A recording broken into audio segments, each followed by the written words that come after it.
Alors ici on a la faculté des métiers, donc la classe, c'est une classe de CAP boulanger et pâtissier.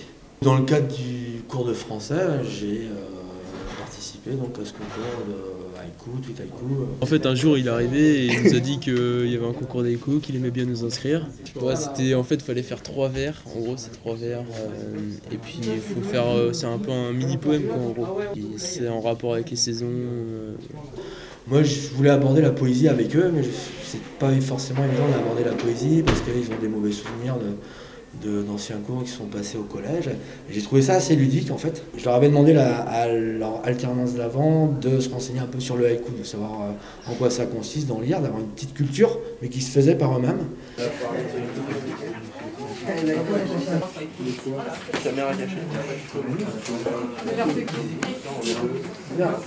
Donc avec Patrick, je suis intervenu dans sa classe pour présenter Twitter, ce que c'était que ce média-là. Non, ils ne connaissaient pas du tout Twitter. Certains avaient déjà un compte et ils découvraient pour la plupart ce réseau-là.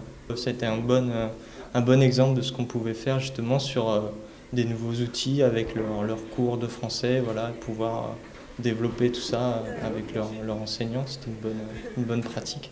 On allait sur Twitter, on s'est créé un compte Twitter et tout. Et donc on a inscrit notre haïku là-dessus, chacun notre tour. L'inspiration, ça m'est venu par rapport à ma mère, qui elle vivait à Paris et tout, et puis vu qu'il faisait pas beau dehors à ce moment-là, le gris des manteaux et tout. Voilà. C'était en hiver, donc on avait le thème de la saison. Donc on a été se promener pendant 1 heure là, autour du campus, on a acheté des choses sur une feuille, leurs impressions, leurs ressentis, qu'est-ce qu'ils voyaient, qu'est-ce qu'ils observaient. On peut s'amuser avec les mots, ça peut être ludique, et cours de français, c'est pas forcément conjuguer l'auxiliaire avoir tous les temps possible, imaginable. C'est important, mais il y a aussi autre chose, on peut faire autre chose.